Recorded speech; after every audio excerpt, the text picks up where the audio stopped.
So hello everybody who's here and is at home or wherever else you are. This is our, I guess, annual Richmond Candidates Forum. And we're doing one today here in Richmond, tomorrow in Underhill, and on Wednesday in Jericho. So it's like full steam ahead to town meeting day. But Richmond kind of has the oldest and hardiest tradition of doing these forums, and in large part, like, thanks to David for helping us out and moderating these many times.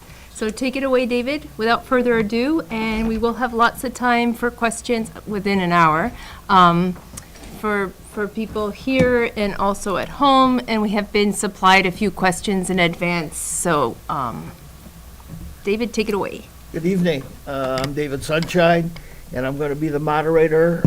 We have the three candidates for two different select board positions. On my left is Jay Furr, and he is running for a 3-year seat, and he's unopposed. To my right, I have Matt Moultroup and Adam Wood, and they are running for a 2-year seat. And so what I'm going to do is give each of the three candidates a few minutes to introduce themselves and explain who they are and why they want to be on the select board. And then I'll open it to questions. And I would enjoy if we could have questions from either the people here in the room or out there in hinterland there. So Jay, why don't you go first? You're running for a 3-year term, and as I said, Jay is unopposed. Okay. So I'm going to time myself because I'm not really the reason probably most people are here. So as David said, I am currently running for an unopposed slot. I'm already on the select board. I was appointed to fill a partially completed term 2.5 years ago, and then I had to stand for election 2 years ago for the rest of the term. So this is the first time I'm running for a full 3-year term, but I've been on the board 2.5 years. Why am I running again after 2.5 years of being on the select board? A lot of it has to do with the lessons I've learned, the people I've gotten to work with. Before I was on the select board, before COVID, I traveled 40 weeks out of the year or more, and I knew virtually nobody in town. I mean, honestly, I didn't even know my neighbors very well because I was never here. Then COVID happened, and suddenly everybody's watching the select board because what else is there to do? And next thing you know, I'm on the select board. And as a part of that, I got to know so many more people than I ever would have gotten to know. And I don't agree with all of them. But one of the nice things about living in Richmond is, and being on this board, is that people get along even if they don't agree. There are people who are on this call right now who I don't agree with a lot of the time. But I still get along with them, and I will still take a meal to their house when they need one, or give them a ride if they need one. People in Richmond seem to get along, even if we don't always agree. And it's a tremendous reward to be part of that. And I mean that sincerely. Here in Chittenden County, we do have some school boards and select boards where there's a lot of yelling. We don't have that here. I don't know why we don't, but I'm glad we don't. And I've really enjoyed the chance to work with other select board members, work with members of the town, work on some of the pressing issues like what to do with Browns Court. When will we get sidewalks in? What do we do about pedestrian safety along Cochrane Road? How are we going to keep the taxes down, if at all possible? How are we going to budget for town capital expenses? It's a lot of complicated problems, but it's nice to be able to look up at the end of the day and say, I helped with that. And that's really, at the end of the day, that's really why I'd like to continue serving. Is I've really enjoyed being a part of the select board, and I hope I've done some good. Thank you, Jay. So Jay is running as unopposed for a 3-year term. On my right, as I said, are the two candidates for a 2-year term. So Adam, why don't you introduce yourself? Oh, all right. Yeah. My name's Adam Wood. I'm running for the 2-year term for select board. I grew up in Heartland, Vermont, and then moved to Richmond about a decade ago. Really enjoyed being in town. I've been in the fire department for about 6 years, town health officer for a few years, and every time I've bit off more and become, put more effort into the town, it's really been a rewarding experience. I think the select board is the next step in that process, hopefully, if I were to be elected. I've really enjoyed working with people in town. I don't always agree with everyone, as Jay had pointed out, but I've found that in Richmond, people do a really good job of coming together and solving the issues in a way that might not be to everyone's liking, but gets the job done and keeps the community functioning. And I would just really like to be part of that moving forward. I also, a little bit younger than a lot of people on the select board, and it's not a critique of them. I just think that it's important that we have different generations there to learn the intricacies of how that works and how small town government works, so we can keep that tradition going. Thank you, Adam. And last, not least, Matt Moultroup. Matt, why don't you introduce yourself? Yes, I'm Matt Moultroup, also running for the 2-year term for Select Board. I'm a Richmond resident from the day I was born. Probably third, maybe fourth generation Richmond resident. Definitely a lot longer than that Vermont resident. My grandfather, I'm sure a lot of you know, has been part of the town politics for many years, for me growing up. He's a big reason why I'm stepping up and I want to do more for my town because of him. I haven't done a lot for the town recently, or in the past, because I'm, young family. My efforts were helping my kids through school, volunteering. I did a lot of volunteering for them growing up through the school. And now that they're older and I can find myself more free time. So I'd like to definitely help out within the town and do what I can for, give back. Great, thank you very much. So let's open this for questions. We're going to focus the questions on the contested seat, which are these two gentlemen to my right. But if you have a question specifically for Jay, Jay is happy to answer it. So is there anybody in the room who has a question? Yes, Marie. Hi, I have a question for everybody. If Number you can one, come up to the microphone, sorry, Marie, if you can come up there, it would help us Where? to get, just to That that. flat Oh, okay. microphone Yeah. right there. I have Thank you. Yeah, this is my standard question for anybody running for select board. Number one, have you read the town plan? And number two, what do you think is the top thing we have to think about in the next 10 years as a So town? you want, I Jay want also. everybody to answer, please. Jay, I why have, don't you go forward? I have read the town plan, and my answer today is the same as it was when I first came on the select board. We've got to do something about housing. Housing. We have people who go off to high school, go off to college, who come back, there's no place to live. We have people who are living in a 4-bedroom house that they don't need, they want to move to something smaller, there's no place for them to move to. There are senior citizens who are mobility impaired, there's no senior accessible housing. There is no low-income housing. The fact is, we need housing of all types in this town, but on the other hand, it's one of the toughest issues to face because we can be cheerleaders for building housing, but we can't just snap our fingers and say, let there be housing. And that's something that 2.5 years ago I said was a huge issue. It still is a huge issue. Thank you, Jay. Matt? I have not read the town plan, I'll admit. I definitely will look forward to getting that copy of that and reading it. But my immediate issue is I'd like to get the police department up and running again. I know we're contracting out with the Heinsberg Police Chief, and I think that's a great opportunity to co-share the chief's position within the two towns.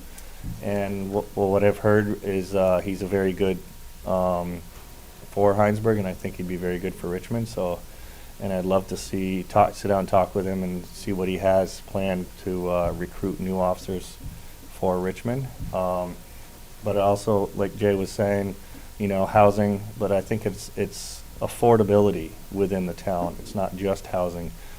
It's everything that's involved, taxes, prices of everything. So it's not just housing, but it's affordability for young people coming up through. If I didn't have, for myself, my own experience, if I didn't have family property to buy, I probably wouldn't be able to own right now. So. Adam? Yeah, I've read that being on the planning commission, that was my first homework that Virginia threw at me to thoroughly read the town plan and understand it. Yes, so I have read it. I think that, I think housing is the big issue.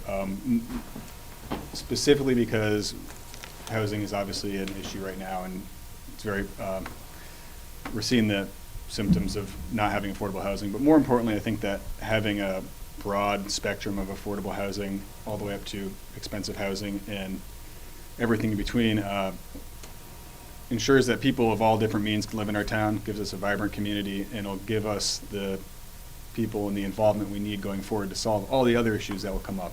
So I think if we don't solve that issue and keep the town economically diverse, that we'll probably face some much bigger challenges in the coming decades. So I'd say housing is my biggest issue. I'm sure there are other many issues that likely will come up in the interim that need to be taken very seriously too, though. So speaking of other issues, what are your positions on the town center, the renovation of the town center? Do you feel we should go forward? Do you feel we can afford it?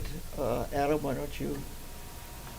I guess my specifically on whether we should go forward or not, I would leave that up to the voters. It's on the ballot. It's not really my choice whether we go forward. I think that there is a group of people who very thoroughly reviewed what the building needs to survive another 100 years, since it is 100 years old, and to meet the needs of the town into the foreseeable future.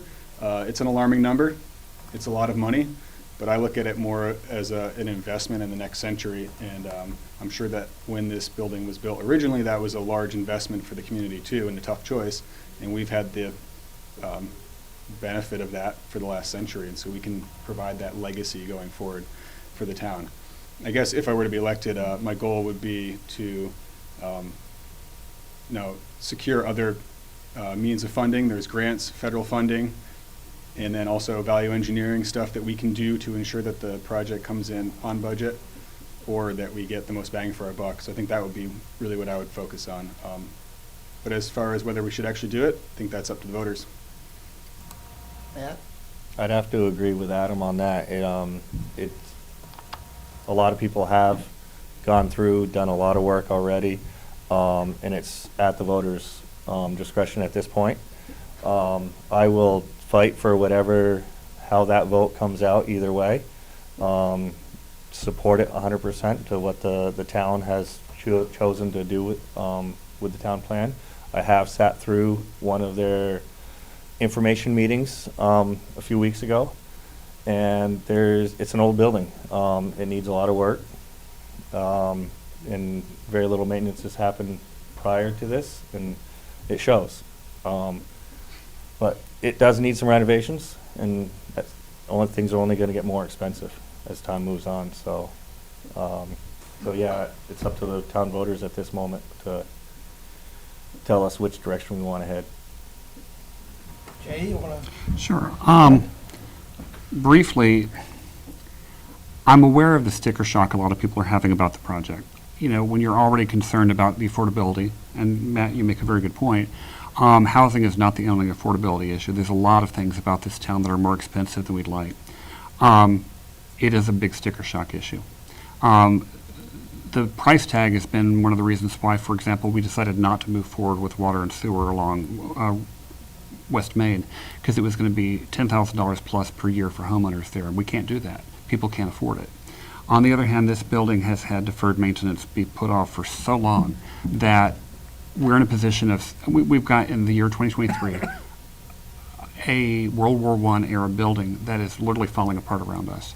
And the costs of keeping this place up, of heating it, and of keeping it just functioning and dealing with periodic basement flooding, those themselves are very expensive to deal with. And there comes a point sometimes where you've got to say, no one wants to do this, but it's time to pull the trigger. I will say one thing. People tend to worry when they look at a project like this and say, are there gold toilet seats in the building? That was in the 1980s. People joked about that. The federal budget was paying like $500 for a hammer. And there were corporate executives buying gold toilet seats for their houses.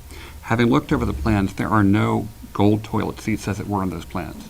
The stuff that's being proposed is, in my opinion, necessary. I personally hope the voters do approve it, but at the end of the day, if they don't, I think I'll be able to understand why. There's a big price tag. Thank you. Is there any other questions from folks in the audience in the building here? Yes, Marshall. Why don't you come up and You gotta go up there. ask away? Thank you. My name's Marshall Paulson, and I have a question for our candidates, and that is, I've heard a little bit of a mention of some things you may have done in town, or boards you've been on, or organizations you've been a part of in town, and I'd just like to ask you both to expand upon that a little bit and how that experience may help you on the select board. Thank you, and I'll move to my seat to hear the answer. Adam, why don't you start that off? Okay. Yeah, so I've been in Richmond for about 10 or 12 years. I joined the Richmond Fire Department about 6 years ago. That was a great experience. I was on Waterbury Fire Department before that, and when I moved to Richmond, I had taken a couple years off, so that was a great way to get to know people in town. Very rewarding experience. Like all fire departments, they have a shrinking and aging, I guess you wouldn't call it staff membership, but they do a great job, and it's been a great group of people. While doing that, I became the town health officer, which has been less rewarding, but also necessary. That would be the nice way to put it. Learned a lot about just different parts of the town and the challenges people face with rental housing and tenant issues and various properties in town, among other things. And then last year I joined the Planning Commission in a more formal town government sense, and that's been very eye-opening from the perspective of seeing the amount of effort that people put in to make sure the idealistic things that we put out in our town plan are really carried out methodically and meticulously, and truly reflect where the town wants to go. And so that's been I'd say very rewarding, also challenging experience. It takes a lot of time and effort to make all that happen, and it's given me a newfound respect for the people that are on all the, I think, over a dozen committees in town. So. Matt? Well, my resume is not so spectacular as Adam's is, I'll admit. It's the only resume I have that's spectacular, but. Most of my volunteer time is, like I've said in the past, is my kids growing up. You got to support your kids. So any sports they were doing, I'd always volunteer for coaching. My youngest daughter, she spent 10 plus years in arabesque at the dance. So that, if you know anything about dance, that's a lot of time for the kids, but it's also time for the parents. I'd always volunteer to do set design, set build, and I always worked backstage with them, and to me that was the most rewarding thing, is seeing the kids coming off stage and seeing them all hyped up. So, volunteering to go on chaperone their school trips, and like I said, they're now old enough. I've got 4 kids. The youngest one is 8. He's not currently, at that age where he needs a lot of chaperoning at this moment. But my older 3, the youngest of my older 3, she's a senior in high school now, and so I've got a lot of free time, and I want to give back to the community for my time here so that's my resume, so to speak. Okay, any other questions from here? Jay? Yeah, but Marshall asked to those two We specifically. do have a question on Zoom from Fran, if you'd like to take that one as Sure. well. Where is it? Fran? Oh, Fran's gonna give it. Fran, you have a question? Yeah, I do. Having spent 9 years on the select board and lots of years on other committees, I know the amount of work that is required. I had the luxury of being able to be home, and so I could stop by the office almost every day, especially when I was chair. But it really took a lot of time, and it's not just Monday night meetings. It's meeting with other committees and meeting with Josh every now and then to find out what issues are, preparing for upcoming meetings. So my question to each of you, is, do you feel that you have the time that, is required to be, really a good responsive, select board person? Matt? Well, that was one of my questions, with Linda and as well as other select board members that I've talked with. What are the time requirements? Because I know it's more than just every other week for the select board meetings. There is other time. So with that being said, I do work a 40-hour week for my civilian job. Sorry, I'm in the military, so. And so I do work a 40-hour week. It's a 4 10-hour work week that we have. So I've got a 3-day weekend every week.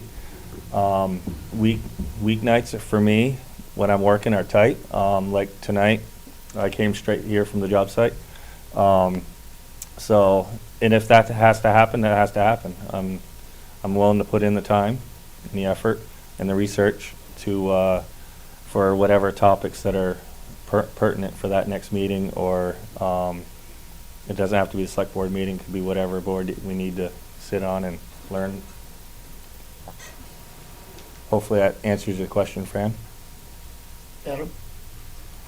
Yeah, Matt and I have similar jobs, also on a job site a lot of the time. I work for myself, so I have a little bit of flexibility there, but the hours are still a lot of hours there. And I've talked pretty extensively with a bunch of current members and a few former members, so I have a pretty clear idea of what's expected, and I'm confident I can live up to that.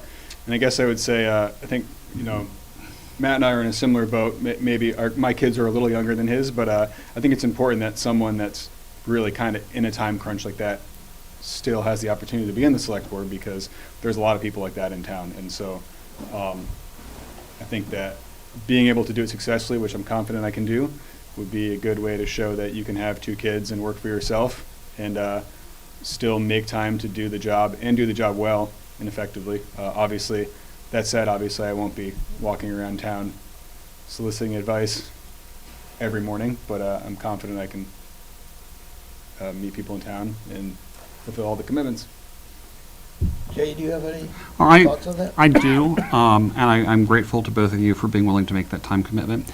The mistake I made when I first got on the select board was trying to do everything to the point of just ridiculously overdoing it. I would volunteer for every committee. I'm on the Water and Sewer Commission too.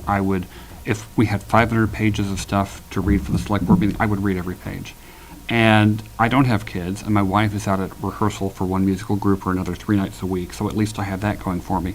But you can burn yourself out really quickly if you don't find a happy medium. And so I just want to encourage you to remember that yes, the stuff the select board does is important, but it's just as important to keep your sanity. And so sometimes less is more. Mm-hmm. But the other thing I'd like to advise, because Adam, you kind of referenced this, one thing I've learned is never turn down a chance to speak in person or over the phone to a citizen who has a complaint. You get a lot more from just speaking to them than you do emailing. And I've met people for cups of coffee. I've gone to their houses. I wouldn't want to do that every week, but I've gotten a lot more out of those face-to-face interactions than I ever would just sending emails.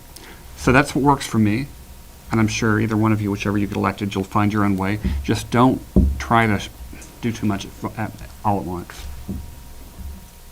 Can I respond? Sure. Like I said, I'm in the military. I'm a warrant officer in the military now, and you learn time management, especially when you're given an op order, which is your next higher echelon's direction. It's war and peace, and you've got to dive into it and get your pieces out of that. So, and I think that's where my experience is going to come in handy to learn which pieces you need to pick out of that to move forward and make good informed decisions. That's a good skill to have.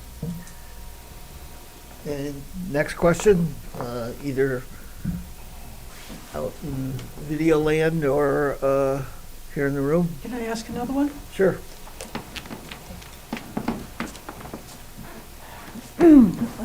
Last couple of years, you've seen a lot more flooding events here in town with the bridges closed and lots of problems. So I'm of the mind that that's going to happen more frequently now instead of less frequently. So has your experience been with that? And do you think that Richmond is ready to cope with those kind of things? Or what kind of things do you think we need to be better prepared for an increase of those kind of events? I'm not sure how many people got affected in this last one, but I know July was pretty bad.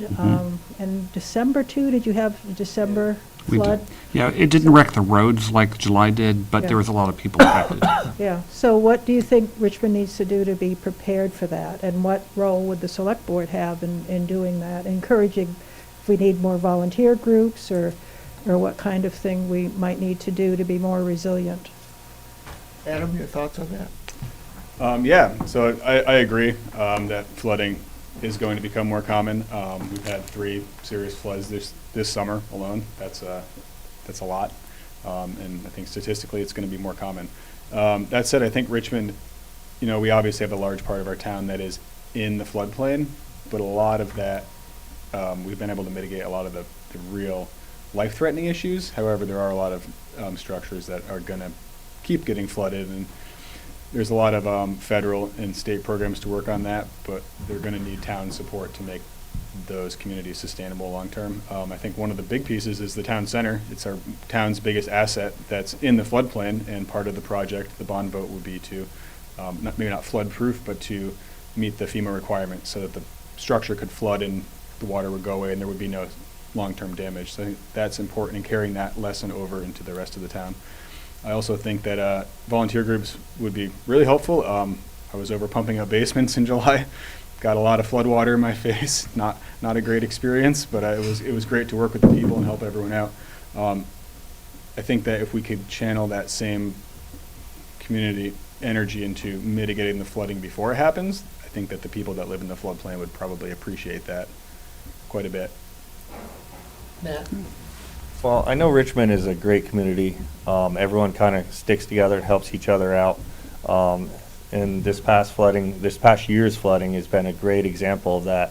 Front Porch Forum's a great communication asset to where people were putting needs and wants out there, and people were coming together and offering fans, dehumidifiers, to help mitigate after the fact, clean up. I myself was helping out a fellow guardsman that I drove with, mucking out his basement during a flooding. So I've got no problem putting on my mud boots and climbing down into those basements and getting that silt out of someone's basement. So, and I'd be more than happy, if someone needed that help, doing that again, grabbing a shovel, putting fans out there. It wasn't just mucking their basement out. It was like, making sure their furnace was running when we first walked in, we had to shut that off because it was in 3 feet of water at that time. So Richmond is very resilient in that respect because we have the community we have where neighbors kind of reach out to each other. But on the other hand is, not only is the town center in the floodplain, but you got to think about the outlying areas, you got to talk with the town foreman, make sure the culverts are cleaned out or, up to snuff to, like the Huntington Road. I mean, that washed out because of a culvert, and it's going to happen. And they were awesome. They were quick to repair that, to get it serviceable again. So it's not just, the floodplains, but it's also the outlying areas as well, that you wouldn't think that would get flooded out. And it's, we're humans, we're diverting water all the time. And we got to mitigate, those culverts or our roadways so that they can deal with that runoff. Jay, you want? Sure, a couple other things. We saw the damage that the various floods did to Volunteers Green. And even though the December event seemed comparatively slight compared to July, you all saw the incredible damage that it did to Volunteers Green.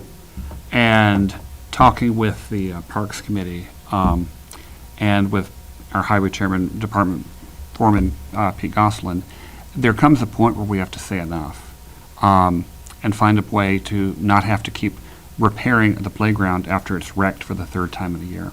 The Parks Committee some of the people are from the Parks Committee are here tonight or on the line, are proposing some interesting ideas, like seeing if we can move the playground up to the plateau in front of the bench shell, a few feet higher.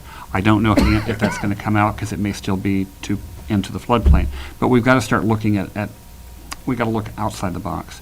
The other thing is flood remediation before it happens, which I think both of you mentioned. There's money and there's programs for trying to soak up some of the flood. Waterbury, for example, was looking at a project to build basically a floodplain downstream, upstream of the town, to try to soak up some of the flood so it wouldn't hit the town proper with such force. I'm not a hydrological engineer, but I know at this point, like I said, we've got to be thinking outside the box. And if we can keep the flood, there comes a point where 12 feet of water on the roadway is going to happen. But what can we do to try to minimize that, so that instead of 3 events in a year, maybe we can just have 1? But I agree, the new normal is we're going to have floods. Thank you. Another topic that has been popular on Front Page Forum is Brown's Court. So I'd like to know what your position is on the use of Brown's Court. Should we keep it as a place for recreational use, or should we use it for affordable housing? Matt? That's a great point, because that's kind of one of the things I'd like to talk about tonight is public spaces. Keeping public spaces open for everybody to use. Yes, we do need housing, but we can work within our town regulations and try to change things to make that easier for ADUs, for other alternatives. And I don't agree that the town should be getting into housing or public housing, become landlords. I don't know if they'd sell the property or what to make that, if it became housing, but I think it should stay as public land for public use. Adam? Yeah, I've thought about this a lot being on the planning commission. Honestly, we're trying to come up with a stance on it, and yeah, I don't think that Brown's Court's an ideal spot for housing, mostly because if we were to add housing in that area, we would be eliminating the specific spot where those people would want to recreate, and that just seems counterintuitive to me. We have a town plan that outlines where and how we should have recreation facilities, and the goals there, and doing that seems counter to those goals. That said, we obviously need housing, so I think that maintaining that space, or even upgrading it, people are proposing, would go great with adding housing elsewhere. And I think that there are a lot of mechanisms to encourage that growth downtown more organically than the town directly using that land for housing. That said, if 5, 6, 10 years from now, we've changed all the zoning, which is happening now, and it's not giving us the housing growth we need. I'm not opposed to the town maybe partnering with someone to do that. I think there's an opportunity there, but I think Brown's Court, and at this time, there's just not a great, it's not a great fit. Jay, you have some thoughts on that? I do. I agree with both of what these two gentlemen said. I don't think Brown's Court is the right place for housing either. Now, I'm one of the ones who was talking about it in 2023, because the whole let's keep our options open. We would, as I said at the very start, we'd like to be able to say, let there be housing, poof. That doesn't work. The reason Brown's Court was ever even mentioned is because it's the one parcel in town that the town owns that's on water, sewer, has sidewalks. That's literally the only place we have. It is out of the floodplain.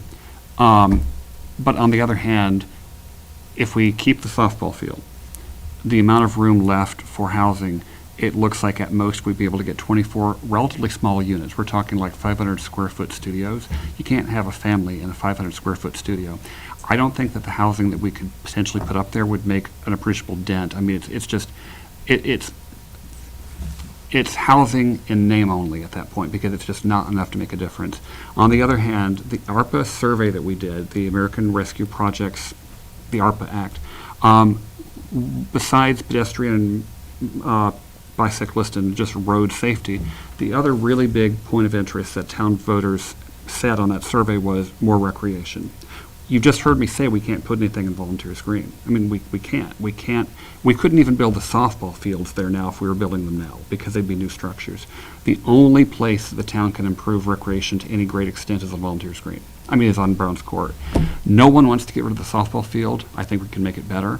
But I think there are some other things we could do up there. Maybe pickleball, maybe tennis, maybe bocce courts.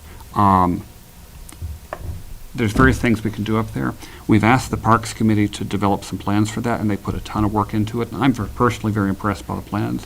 My inclination is to say, just like we had to do with building sewer and water along West Main, we spent years investigating that. We eventually had to say, without a substantial influx of money, that's not going. Sometimes you have to say, it didn't work out. And I think that's the point we're at regarding housing on Browns Court. I'd love to have housing. I'd love to have housing for everybody in Richmond who wants to have it. But on the other hand, Williston has open land. We have a river. We have mountains. We just don't have a lot of room. And we don't have people right now who seem to be inclined to make a lot of housing. So it's a problem that's going to be with us for a while. But I don't think throwing 20 very small studio apartments up on Browns Court is the way to fix it. I would be inclined to keep it for recreation. Thank you. Do we have any Question other? on Zoom. Pardon? We have a question on Zoom. Who would that be? Kara? Kara? What's your question? Can you hear me okay? Yes. Yep. Great. My question is, the select board tends to all vote in the same direction and seems to be always representing potentially the same group of people. And this is for the two new candidates. How are you and how comfortable are you with not just going with the flow and just voting the way everybody else is? Are you willing to stand up for potentially the little guy or the people whose voices aren't heard down the road? Because there is something coming up on the rec group, the parks group, and it's been on Front Porch Forum discussion, is the paved path around the park in Volunteers Green that is not the river trail, not along the river, and that is more sustainable because it's not going to wash away as badly as all the gravel has. That's why the town paved the parking lot. That's an accessibility issue. I've been to many, many hearings on this. And some people our attitude was then people should just go to Williston if they need paved surfaces for people who have wheelchairs or strollers or have a issue with walking. Would you speak and vote for against potentially the majority of the select board? So I think the question is, how independent do you feel you are in voting? Matt, you want to start that off? Well, to start with, in my military career, you got to work together. But there's a hierarchy, you know that. But I am open to conversations with the townspeople to get those one-on-ones, to get their opinions on issues, hot issues that they are excited about. And I've got no issue standing up and in a respectful way to make my voice heard. And I if you know me, that's I've got no problem with that. But and like I said, though, it's in a respectful way, and I will hear. I do like to hear both sides of an argument. I don't like to just go in and be single-minded. I am open-minded, and my view can change if you present a hard enough argument. And that goes, to the townsfolk as well, not just the select board. And I'd be more than willing to go to the fire for those townspeople if that's, needs to happen. Adam? I guess I could answer it really quickly and say I'm registered independent, and I take that, I take that extremely seriously, that whole sentiment. But more seriously, I have no problem going against the grain, but at the same time, I'm open to learning for people. And I think that, there are times that it's important to voice your opinion and strongly in dissent. But a lot of I know in the planning commission anyway, we often all vote in favor or all against motions. And it's mostly a function of us doing the discussion and the hard work to get on the same page before we formally vote. I guess I like to think that the select board does the same thing, so I'm hoping that that's more indicative of them doing the hard work and having the discussions and doing the legwork to really all get on the same page. And so they all have all the info and they come to similar conclusions.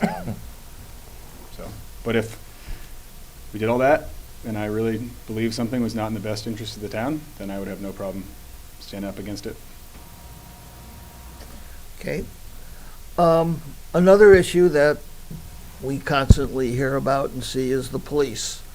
So I'm wondering what your thoughts are. Should we try to maintain an independent or a police force that is Richmond's police force? Or do you feel that it's time for us to try to merge in the direction of working with Heinsberg, as we've been doing lately, for police protection? And I guess I could add to that, do you feel we should keep a police force at all?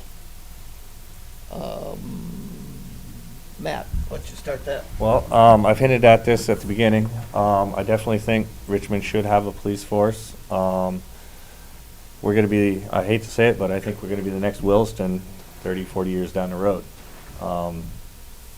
Because, you know, progression just happens, you know, and we're going to need that police force established before that happens. With that being said, I'd like to see the Heinsberg Police Chief continue being a joint chief, if that's possible. I know it's 2 unions and all that, and it sounds like he's willing to make that happen. And with that being, and I know he's got the hometown, small town mentality that I'd like to see as a police chief here in Richmond. That he really, you know, he's willing to get out there in town, meet people, see their issues as well.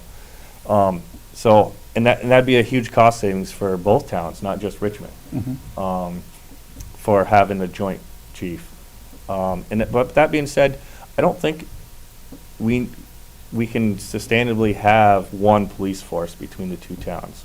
I think it'd be nice to have at least 2 or 3 officers within Richmond to police our community, because I know speeding's a big issue right now in town. There's a lot of, on Front Porch Forum, and a lot of people, other people I've been talking to, speed is an issue. So, and it seems like, you know, what I've seen with the Heinsberg police force that's been in town is they're hitting the squeaky wheel gets the grease, so to speak. You know, those people that are on those roads that are complaining about speed, that's where the Heinsberg police are enforcing it right now. Because the road I live on is 45, and people, I was doing 40 by my house one day, and people passed me. So it's not just one road or 2 roads, it's the whole town, and I think we need to have that police force here, not only for speed, but just for, God forbid, if anything ever did happen, you know, we've got someone here that can respond pretty quickly. Adam? Yeah, I guess if we had asked this question a year ago, it would have been very different. The department was in huge turmoil. I'm sure Jay knows, he's had to deal with it for the whole, but I think we're on much stronger footing now. Yeah, so the partnership with Heinsberg, contracting with Heinsberg has been, yeah, great. We can all see the results of that in town. The officers are responsive.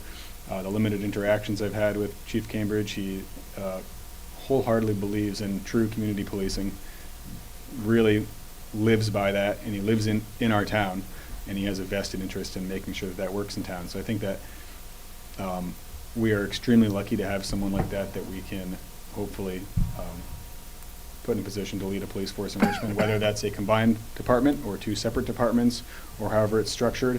I'm not sure. I think there's a lot of work there to be done to explore all the intricacies of that and the oversight and how that would work.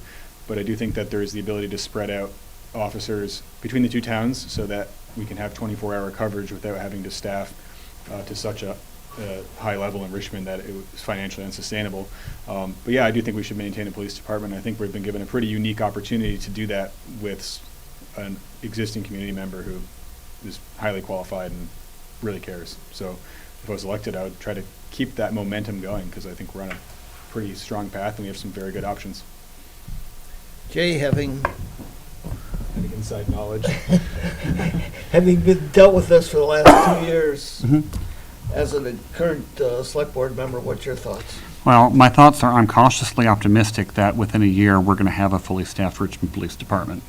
I've interviewed with Josh and Bard, 2 candidates in the last few months. One, the background check was not all we wanted it to be. We'll put it that way. The other, the background check is still going, but I am very impressed by the potential officer's qualifications. We have 3 more candidates that are not quite to the background check point, but right now we have 4 patrol officer positions and a chief. We have made Anthony Cambridge our chief.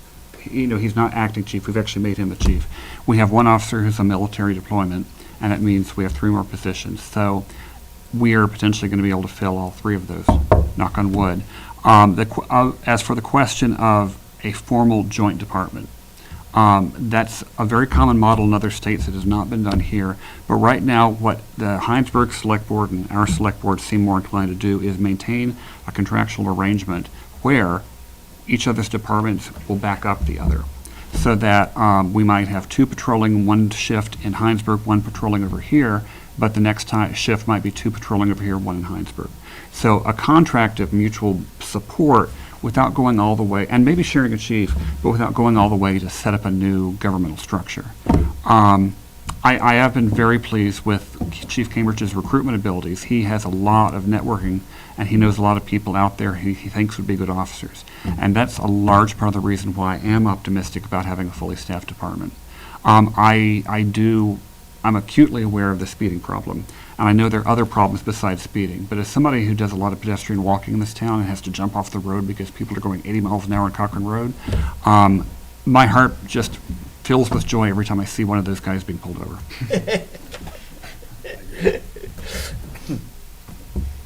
Thank you. Any other questions from either audience? Jeff?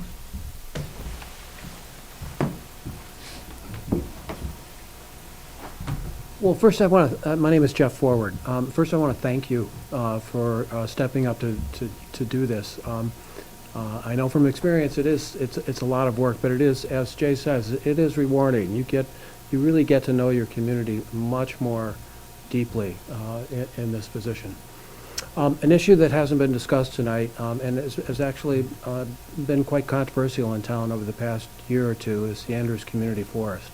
I wonder if you have any thoughts about where that is, where it might go. I think Jay has been able to express his opinion quite a bit on that on the select board. We have talked about it a lot. So I'd be curious what you both feel about that. And we did want to thank them for moving down the hall with their meeting tonight. So thank you, Andrews Committee. So let's expand on that a little bit, and why don't you give us your thoughts on what direction you feel the Andrews Forest should go in, or what direction should the town go in with the Andrews Forest? Should it meet all the needs of the various parties, or do you have other thoughts on that? Adam, you want to start us off? Sure. Yeah. I guess I'm a little biased. I live, well, I guess I don't directly, but very close to abutting up to the Andrews Community Forest, and we use it all the time for walking and hiking and all that stuff. I haven't been following that as closely as as you would think I would, being a neighbor. But it's my understanding that there is a lot of competing interests, and a lot of people have something they want out of the forest, and that's all understandable. And so I guess as far as the direction, I think that would really lead on the committee. I think there's a strong committee in place right now that's going to be able to balance all those needs. I don't think everyone's going to be happy, and I think that's possibly the nature of a good compromise, is that no one's going to be thoroughly excited about the outcome. But I think if there is one group that feels that they got everything, then maybe that's an indication that the process wasn't working. But I think that there's a good group in place now, and I think that if the process plays out, there'll be a lot of positive things coming of that in the future. Matt? I haven't been spun up to date currently with what's going on with the Andrews Forest. I do understand that there is a lot of competition on what is expected of it. And that's part of being a select board member is to compromise. You gotta compromise with a lot of different groups out there. And like Adam was saying, you're not gonna win everybody over with your decisions. So, but that being said, I'm a nature guy. I like to get out in the woods and enjoy nature. And to me, I'm not looking for well-beaten path trails. I'd rather go find my own trail, so to speak. And to me, that's more enjoyable than walking a groomed path.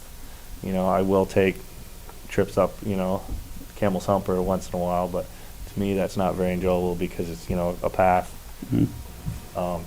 But I will work with everybody that's involved, and like Adam was saying, I think there's a community already established, and we need to let them do their work, and maybe a little guidance here and there. We can come up with something that's agreeable for the majority of the people. It may not be everybody. Jay, can you give us a few thoughts, but Sure. with limited? I'll keep it 30, I'm going to watch the second down on that clock. I'll keep this under 30 seconds. I think the Andrews Community Forest Committee is in a much more positive place than it was a year ago. I believe that the plans that were being kicked around a year ago were not inclusive of all sectors of Richmond.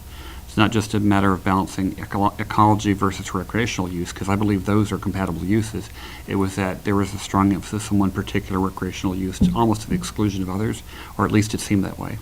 Right now, we've had very positive interactions with the ACFC, and I think that's going to continue, and I'm really pleased with the direction things are going. Great, thank you. Any other questions? Can I ask a question? Sure. Okay, one of the things that you're going to deeply enjoy, whichever of you gets elected, is budgeting. And, well, but it's not a casual topic. As Carol Labonte can tell you, it's not something to just take whatever the town finance director and town manager create and say, that looks good. We've had a variety of points of view in town versus do we issue bonds or notes every time we want to buy a dump truck, or do we put the money ahead in advance? And we've shifted to a capital plan that puts the money aside in advance. What are your points of view on, and the tax rate? This year, because we spent so much of our uncommitted reserve fund, undesignated funds on road repair, we don't have as much as we usually do to keep the tax rate down. So what are your points of view on how the town should be budgeting in terms of should we ever issue bonds for capital purchases? Should we continue putting money down the side? How hard should we be working to keep the tax rate down, even if it means we trim essential services? What are your thoughts when you pick up 7 days and you see that the budget tax rate's going up? What's your point of view on how we should be budgeting? Matt, you want to start us off? Well, budget is definitely an easy subject to get into, but it's a hard one to get into because everybody's got a different point of view on it. I think it's a great idea to save that money for future purchases, but it's also hard not to dip into that money. I know government as a whole has a hard time with that. Personally, I think that's a great idea to put a down payment, so to speak, of that equipment. You should be able to budget for that, knowing that a truck's only good for so many years, so many miles. But budget is a tough one to get into, and it's a hard nut. Adam? So being on the fire department, I've worked with Dennis and Jerry a little bit on budgeting, and kind of through the process where we used to do bonds for all the trucks to where we now do. I think we just purchased, even though we won't get for a few years because of the supply chain, our first custom cab truck with money from a capital reserve fund. And so it makes sense to me from a financial standpoint. We're in a position where we can do that. We can save the interest, and that's a huge benefit. As far as the rest of budgeting, I think I would carry over what I said about Andrew's community forest is it's complicated. There's a lot of competing interests, and if anyone's happy, then probably didn't go right. But I think that being a small business owner and knowing that you can't buy everything when you want it. You can't get things immediately all the time, but you can cover the necessities and keep everything working. And when you have the opportunity to reinvest in the town. So I think that striking that balance is important, and we shouldn't go spending for no reason, but sometimes it's necessary to spend money, even if it's a little painful, to keep the town going and set us up for a strong future. Thank you. Looks like we got one more on the Zoom. Is that Kara? Karen? Yep. Kara, you have another question? I sure do. And Jay, I really appreciate you talking about the budget, because I think with the tax increases that we're going to have, I think everything's going to be approved on the ballot this year, including the 9.8 million on the town center. So I think people are really going to be questioning the budget for the following year. And I think it's going to be very important to have you all be very conscious and aware that impact on your residents and your community. I'm just trying to figure out, I haven't decided on either one of you yet. I'm still trying to decide which direction to go here. So I just would like you to, whomever takes the position, to think about when you move forward, that saving money, and you're hearing that this building that you're in hasn't had a lot of maintenance done, but we've been taxed on maintenance on that building every year. And just because it's not being spent on the building, it then goes into the general fund and gets spent anywhere else you want to spend it. So as you move forward on budgets, I'm just asking, and I apologize, David, for not posing a question here. I'm just asking you to be aware of budgets and spending money on what you have had the taxpayer approve spending money on, like maintaining a building, maintaining ball fields, maintaining things, and not just setting money aside. This is really a question and answer time, Kara. Well, okay, here's my question. Would you guys actually be responsible and spending maintenance money in the year it's budgeted? It's a yes, no answer. Adam? Yeah, growing up on a farm, being an engineer and being in construction, I love spending money on maintenance. I don't like doing maintenance, so this is the best case scenario for me. Thank you. Matt?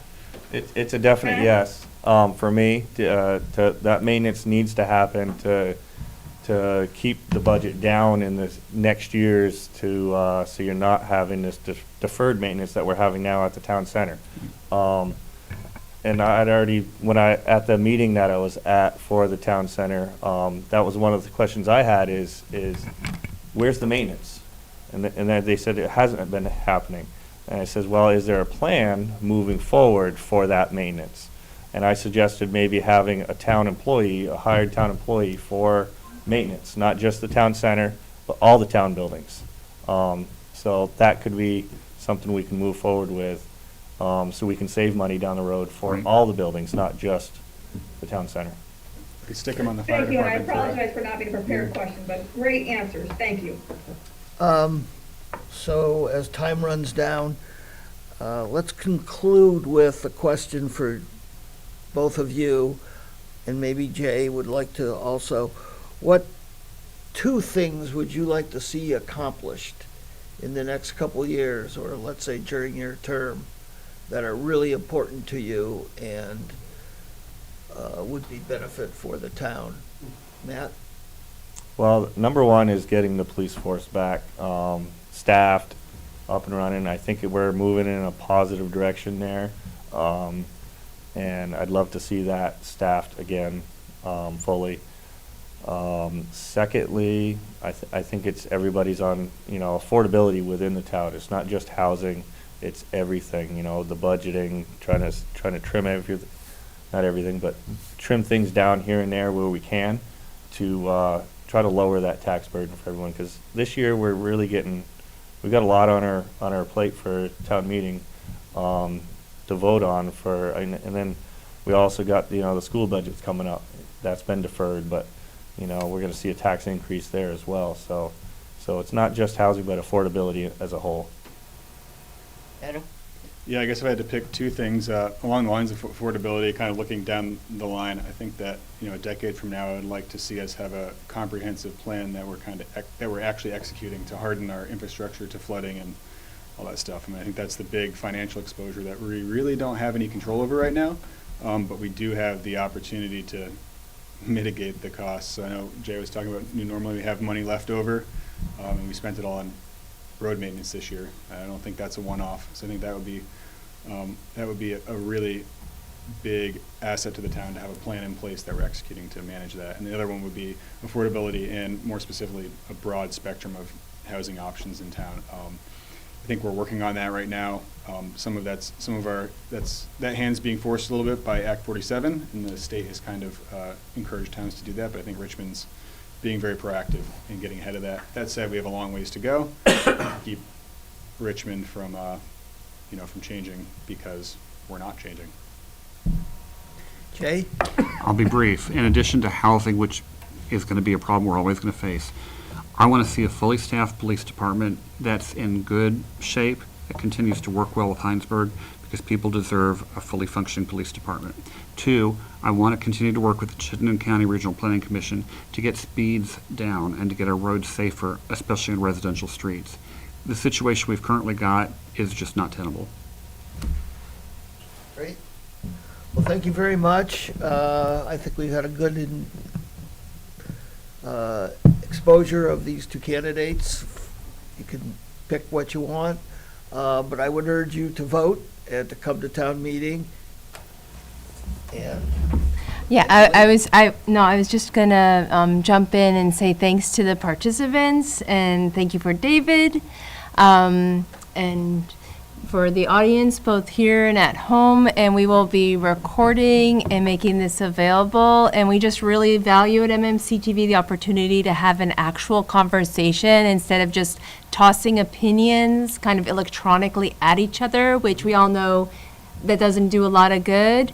So we take our part seriously in doing that, and we do this year round, and everything is available online for free. So there you go. See you at town meeting day, and thanks for taking part.